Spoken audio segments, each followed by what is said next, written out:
शहर में अपराधियों के हौसले बुलंद दिख रहे हैं। अंबाजरी थाना क्षेत्र में आरोपियों ने पैसों की मांग करते हुए 3 लोगों को जख्मी कर दिया। पहले तो आरोपियों ने पब में एंट्री के नाम पर बाउंसर को चाकू से हमला कर दिया और उसके बाद एक वृद्ध दुकानदार पर हमला किया। इस दौरान उसे बचाने सामने आए एक युवक को भी जख्मी कर दिया।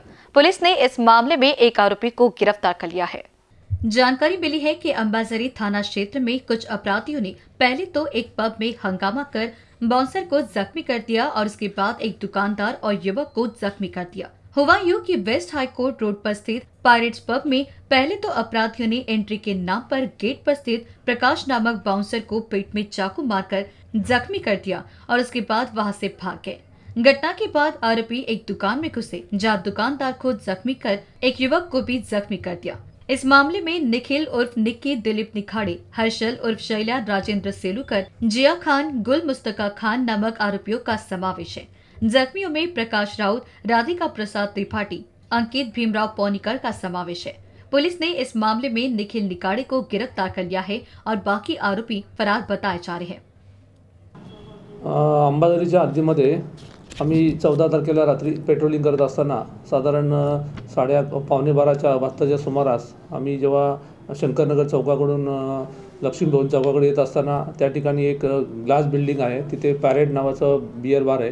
त्याच्या खाली त्याचे जे सुरक्षा रक्षक होते बाउंसर, त्यांनी 3 लोकांना वरती जात असताना त्यांना अडवलं। त्यांची चेकिंग करत असताना त्यांना त्यांच्या खिशामध्ये चाकू दिसून आला, त्यामुळे त्यांनी वरती जाण्यासाठी त्यांना मनाई केली।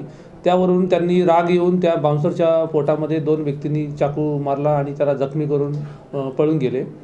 आणि त्यानंतर एक 5 मिनिटांमध्येच आम्ही त्या ठिकाणी पोहोचलो। त्या जखमींना आम्ही हॉस्पिटलमध्ये रवाना केलं आणि त्या आरोपीच्या विरुद्ध आम्ही अंबाजरी पोलीस स्टेशनमध्ये अपराध नंबर 307 अपराध नंबर 105 कलम 307 507 2 34 महाराष्ट्र पोलीस कायदा कलम 135 अन्वये आम्ही गुन्हा दाखल केलेला आहे। आरोपींचं नाव आहे हर्षल राजेंद्र सेलूकर, वय 29 वर्ष, राहणार Bajrang Nagar, plot number 114, police Thane Ajni. या आरोपीच्या विरुद्ध यापूर्वी 2 307 302चे गुन्हे, 326 324 रायटिंग, त्याचबरोबर तडीपारीची सुद्धा कारवाई झालेली आहे। हा रेकॉर्डवरील हार्ड क्रिमिनल आहे। त्याच्या विरुद्ध इमामवाडा आणि अजनी पोलीस स्टेशन आणि इतर पोलीस स्टेशनमध्ये अशा प्रकारचे 14 ते 15 गुन्हे दाखल आहेत। त्याचबरोबर त्याचा दुसरा साथीदार होता निखिल दिलीप निखारे, वय 26 वर्ष, राहणार शिरसपेठ, नांदुरकरचा वाडा, इमामवाडा पोलीस स्टेशन। त्याच्या विरुद्ध सुद्धा कलम 324 आणि इतर बॉडी ऑफेन्स दाखल आहेत। आणि याच्या हर्षलचा हा साथीदार असतो। प्रत्येक काही गुन्ह्यामध्ये त्याच्या एकत्र येऊन त्यांनी गुन्हे केल्याचे दिसून येत आहे। आणि त्याचा तिसरा साथीदार होता जिया उर्फ लाला गुलाम मुस्तफा खान, राहणार हकीकुल्ला, कामगार कॉलनी, पोलीस स्टेशन, कपिलनगर।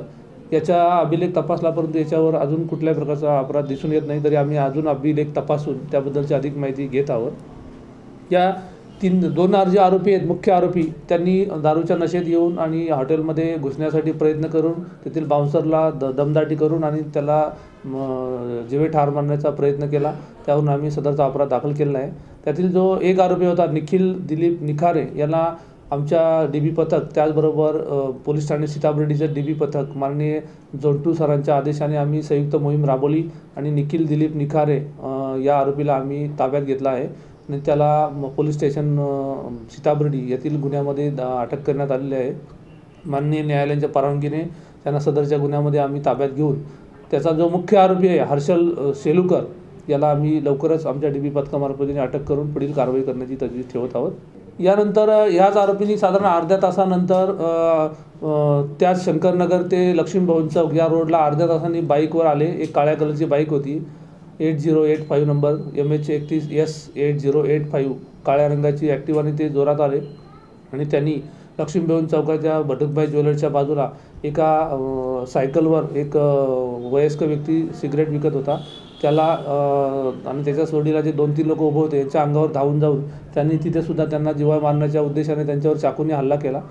त्याच दरम्यान आम्ही सुद्धा तिथेच पेट्रोलिंगला हजर होतो। आम्ही तात्काळ एक 20 ते 30 सेकंदामध्ये त्या घटनास्थळी पोहोचलो आणि आरोपींचा आम्ही स्वतः आमच्या डीबी पथकामार्फतीने पाठलाग केला आणि त्यांना पकडण्याचा प्रयत्न करा, परंतु पुढे सुभाषनगरच्या पर्यंत आम्ही पाठलाग केल्यानंतर ते एका गल्लीमध्ये आतमध्ये पळून निघून गेले। आमची 4 व्हीलर असल्यामुळे आम्ही आतमध्ये जाऊ शकलो नाही। त्यानंतर त्याचं वर्णन आणि इतरत्र माहिती आम्ही संपूर्ण कंट्रोलला आणि वरिष्ठांना दिल्यानंतर सर्व नागपूरची सिटी पूर्ण पोलीस टीम त्याच्या शोधावर आहेत। लवकरच त्याला शोधून आम्ही अटक करून पुढील कारवाई करणार आहोत। शहर में अपराधियों के हौसले बुलंद दिख रहे हैं। नए नए अपराधी आए दिन घटनाओं को अंजाम दे रहे हैं और ऐसे में जरूरत है कि पुलिस ने अपराध और अपराधियों पर काबू पाना चाहिए। कैमरा पर्सन अखिलेश भारद्वाज के साथ प्रकाश शुंकलवार की रिपोर्ट।